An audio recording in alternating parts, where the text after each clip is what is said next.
When you move a paramedic into a community paramedicine role, they know they're going there. They know their lens has to change. They know that they're going to do different things. And it looks and feels very, very different most of the time. And so they accept that quite well. In the 911 system, because they're still doing emergencies, they might go to the first call in the morning, might be a cardiac arrest or a trauma. And the next one might be, a patient whose health and social determinants of health are a key major factor in their current health status. And it's tough to switch between those. And that is some of the challenges that we're finding at the moment.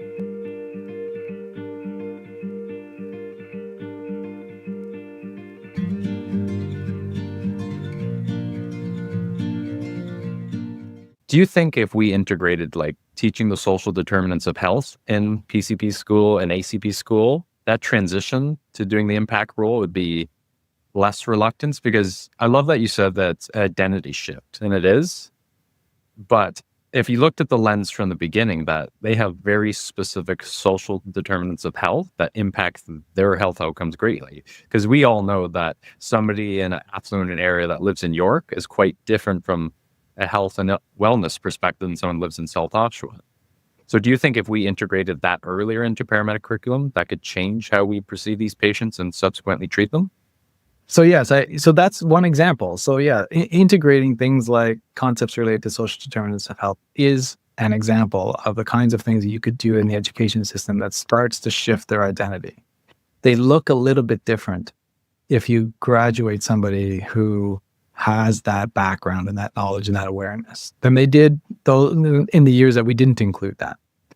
And it's we do that with our learners too. But I would also say that it's focusing on things like the role and value of care coordination, what integrated healthcare is, what their position is in the healthcare system, what the current issues are in the healthcare system, and how they can contribute. They are participants in healthcare service, and what will their role be, and how could it and should it evolve, and what is the alignment between paramedicine today and these healthcare issues, and should we and what is our boundary and what is our ceiling in terms of contributing and participating.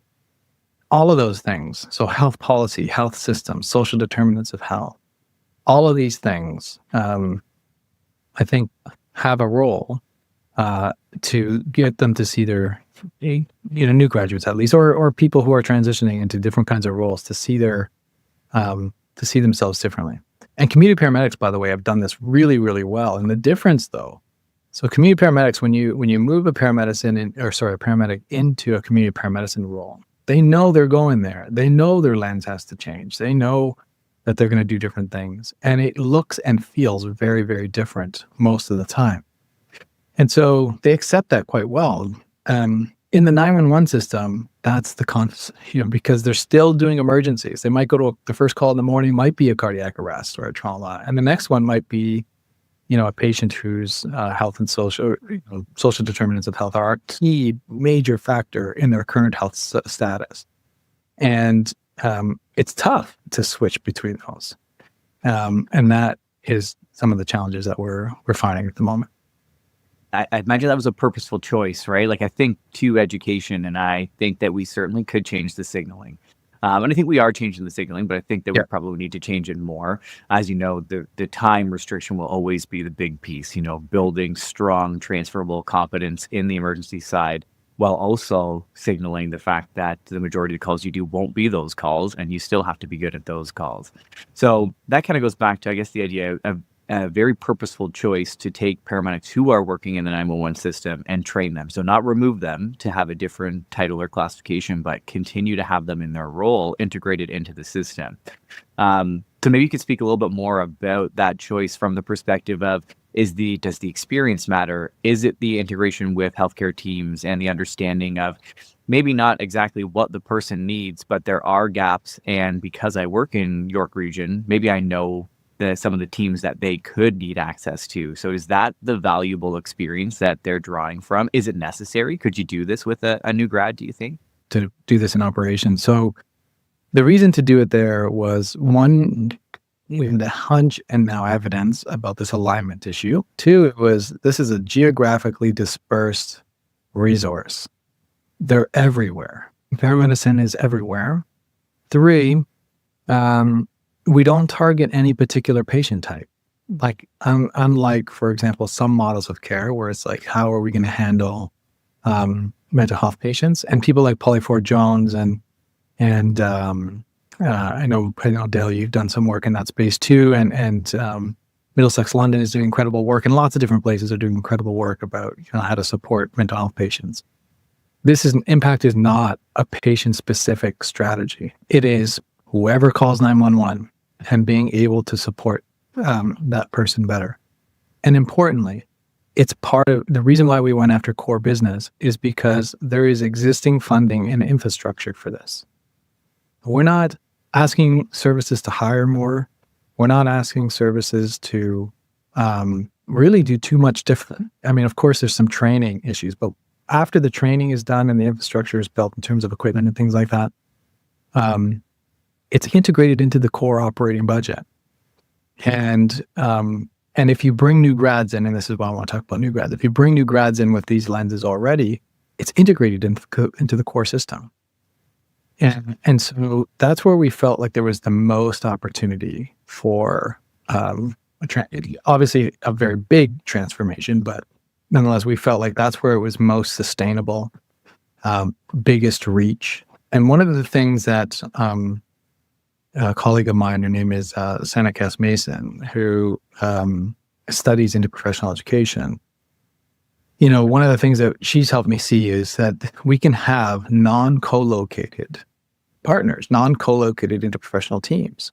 And so when we talk about interprofessional education or practice, it's usually within the same space. In other words, different healthcare providers working in a family health team, for example, all in the same location. Paramedicine being introduced into that, and this gets to your question too about different partners, paramedicine being introduced into that must be non-co-located. They have to be out there. And so once you can accept that interprofessional teams don't have to be co-located, the world opens up, a bit with the use of paramedicine in that context. So we've had really, really good discussions and partnerships and progress with our Ontario health teams, with our family health teams in integrating paramedicine into those spaces. And that's for them, I don't want to put words in their mouth, but I would think for them it's an expansion of reach and capacity by participating or embracing paramedicine in their models of care. And for us, it's creating an alignment for, because what we're essentially doing is bringing the family health team along with us, metaphorically, of course, but, bringing them along with us, bringing the Ontario health teams along with us. Once paramedics know about those and know how to interact with them, they come with us. And so we now have this very big team. So this big team shows up at your door when you call 911. And so we've been training paramedics to interact with the family health teams and OHTs in order to provide better, more aligned services. So that translates into things like, how would you coordinate the care of this individual? What should the care plan be for this individual, especially if you're going to leave them behind, but not just if you're going to leave them behind. And I'll give you one quick example. If we arrive to a patient who is unattached, in other words, doesn't have a family doctor, but also doesn't need to go to the hospital. So historically, that might show up as a refusal. And that person, after we left, would continue to be unattached. And now we have these paramedic-initiated discharges for that unattached patient who we now have a process for ensuring that they become attached. And so working with our family health teams to secure attachment spots, places with family docs and family health teams, like you see how that whole team shows up at their door by doing it that way. Now, I'm painting a rosy picture. There are some challenges with that, and we can talk about that if you'd like. But anyways, that's the strategy. And to get back to your question about the new learners, we're doing this with very experienced paramedics at the moment. It just seemed like the right thing to do.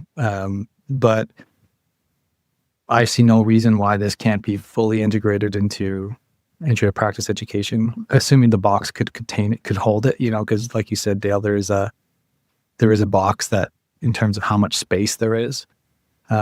But assuming that box would allow for this to be in there, see no reason why we couldn't do it right then and there. And in fact, I think that's truly the sustainability strategy.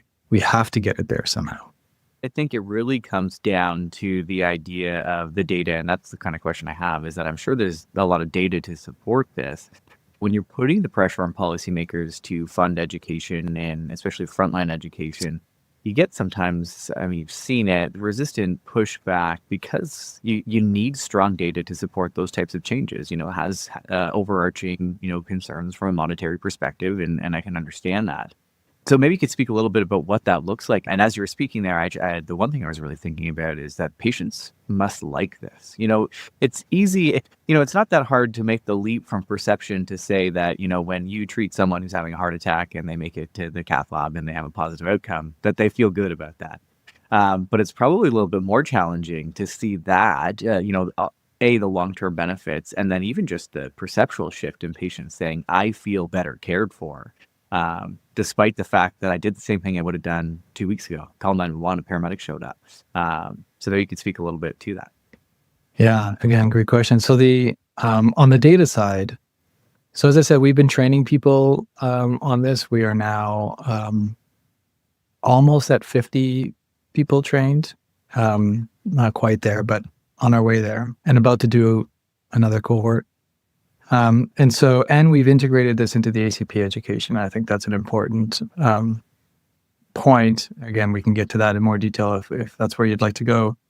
But yes, there's data on the clinical side and there's data on the education side.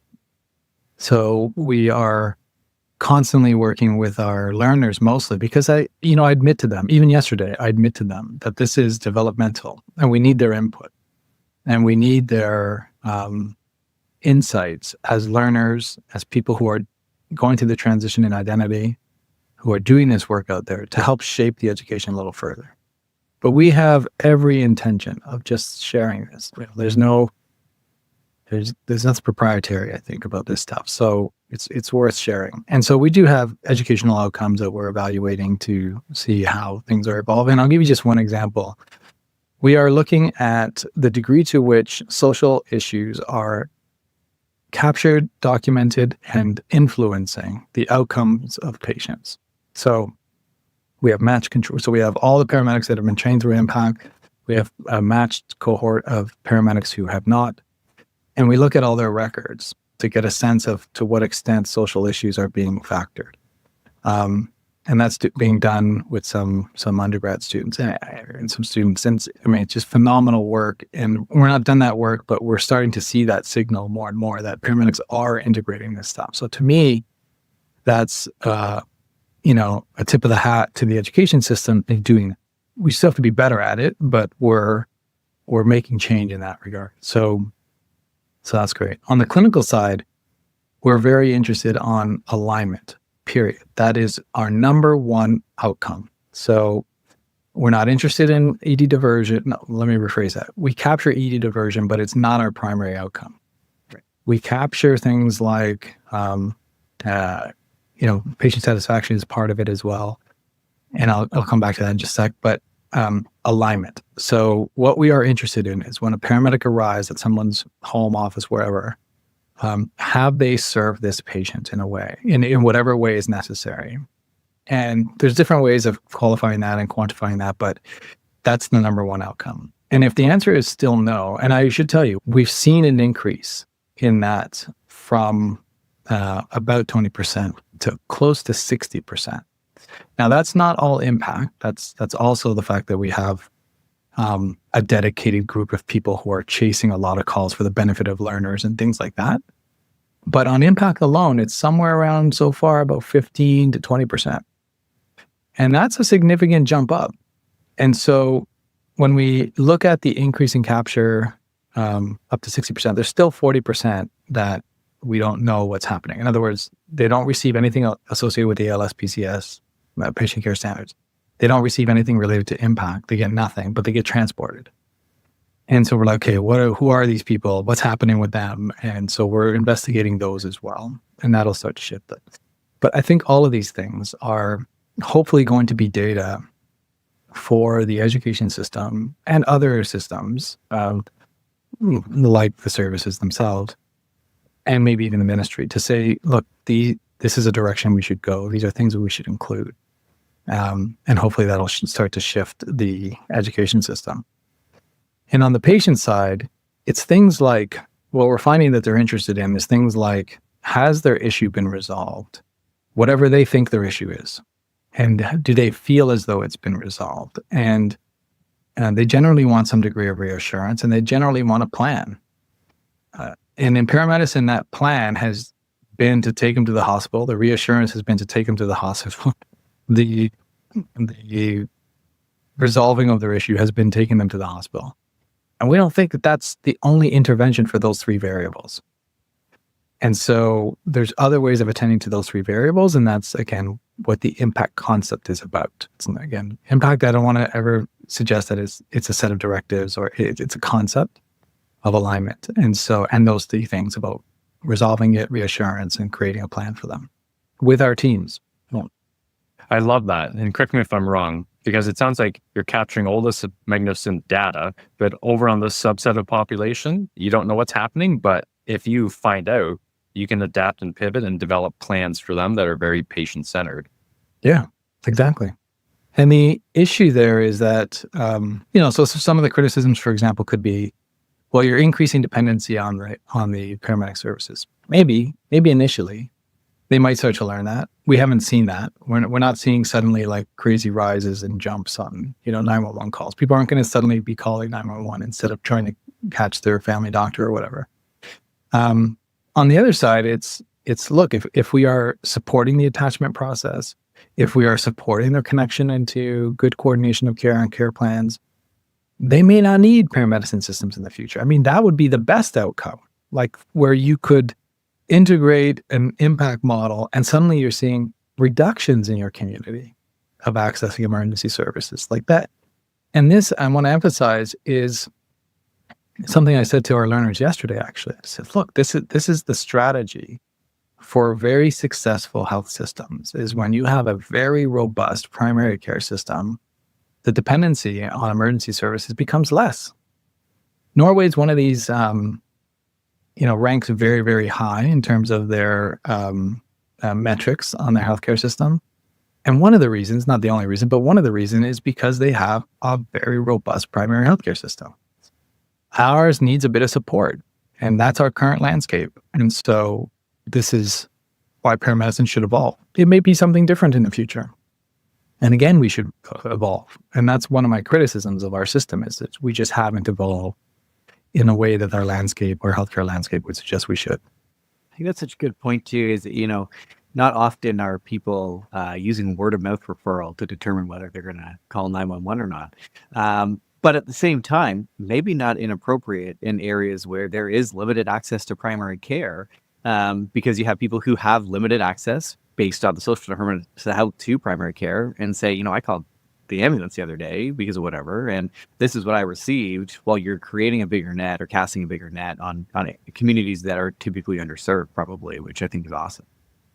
Yeah, and I think both options are possible. We're open to looking at both options. We are looking at both potential outcomes because we don't know. And that will be a bit more long-term. And I think that will be contextual because, of course, there are places with more resources, like you suggest, than others.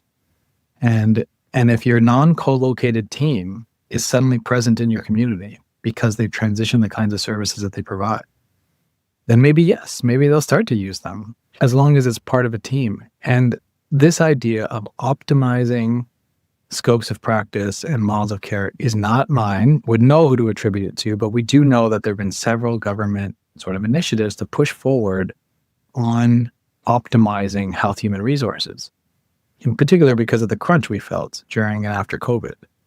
So this idea of optimizing health human resources through scopes of practice and models of care and team-based models of care seem to be two very dominant strategies to go forward. And that's all we're trying to do, is we're trying to, like I said, get the family health team to include paramedicine as part of their team in a non-co-located kind of way and deal with that. And to their credit, every single team that we've talked to about this is very, very open to the idea and starting to allocate funding to our team to build this kind of stuff. So there's a lot of interest in it, and we'll hopefully, and like you said, it could go either direction. They use us more, they use us less. Either one would be fine. Whatever's good for them is good for us. For the critics, it's interesting because if we looked at the inverse to this, what if we don't do impact? We know where that goes. And like you said, the paramedics are the navigators in this and the connectors, because how many times, just myself personally, working on the road as a frontline paramedic, saying, I can't really treat you acutely right now. I'll take you to the emerge because I think they have access to. But imagine if I had all those resources at my disposal on the scene and I can connect you with. So I'm wondering, has this been implemented elsewhere around the world, and what have the outcomes been because of it? Oh, absolutely. So first of all, that connecting, so what you're describing there is exactly the point. Is like your alignment of services with that person that you just described is exactly what we're after. And sometimes it's a diagnostic, and I could say that most of the time it's diagnostic uncertainty. Sometimes it's an intervention. Sometimes it's what you just described, which we would describe as care coordination and planning with our interprofessional teams that we brought along with us, metaphorically speaking. So yes, that's exactly the kind of thing that we're trying to achieve. Has this been done internationally? Absolutely. Places like the UK and Australia are doing versions of this. In fact, when I talk to some of my UK colleagues about this, they often say to me, we're doing this already. I'm like, okay, that's great, but Canada is not, and so help us get them to transition. There's a friend and colleague now, her name is Georgette Eaton, who does a lot of work on the integration of paramedics in primary care. And I hope I'm not misrepresenting her work, but I think what she's trying to do is saying, can we put paramedics in primary care contexts? And what she's demonstrating is that, yes, of course you can, and that they do well in that context. But there's also that view and that idea about those services, those competencies, those kinds of things being put out into the community to be done outside of clinics and those kinds of things. And they're finding tremendous success. Like our model here is lagging behind, I would say, for a variety of reasons. But yes, we are definitely not the first to pose these ideas. It just sounds like the first because we're talking about it in the Canadian context. I certainly want to acknowledge that this is not. I'm drawing on the evidence and ideas of many. So what does scalability look like? Is it an all or nothing approach? Can you modularize it so that, people can pick and choose, to start to kind of capture some of that low hanging fruit across Ontario? Because ideally, I think we work in a system right now that's certainly in flux. I think we're probably headed towards a paradigm shift like you talked about, because you're seeing all those alternative care models, services are getting on board with different things, different trials. The appetite is there. Also, we need to tighten it up so that we can see the things that really work probably need to go everywhere. So what does that look like from a scalability perspective if we want everywhere in Ontario to be considering something like IMPACC? That's on our minds too. And I should mention that, so yes, there are lots of different programs. Community paramedicine is flourishing. It's, I forget the exact number of the number of services that have some sort of community paramedicine program, but it's very, very high these days. They're also doing targeted patient types. They're also doing 911 models that in theory could be classified under an IMPACC concept, or we could classify under theirs, whatever. So there are 911 variations that are occurring. And I want to make sure that that's said. And I agree that there's so much variability going on, and some credit goes to the Ministry of Health to allow this to have vision for allowing these motivated and bright communities and groups to develop these things and see which ones sort of bubble to the top.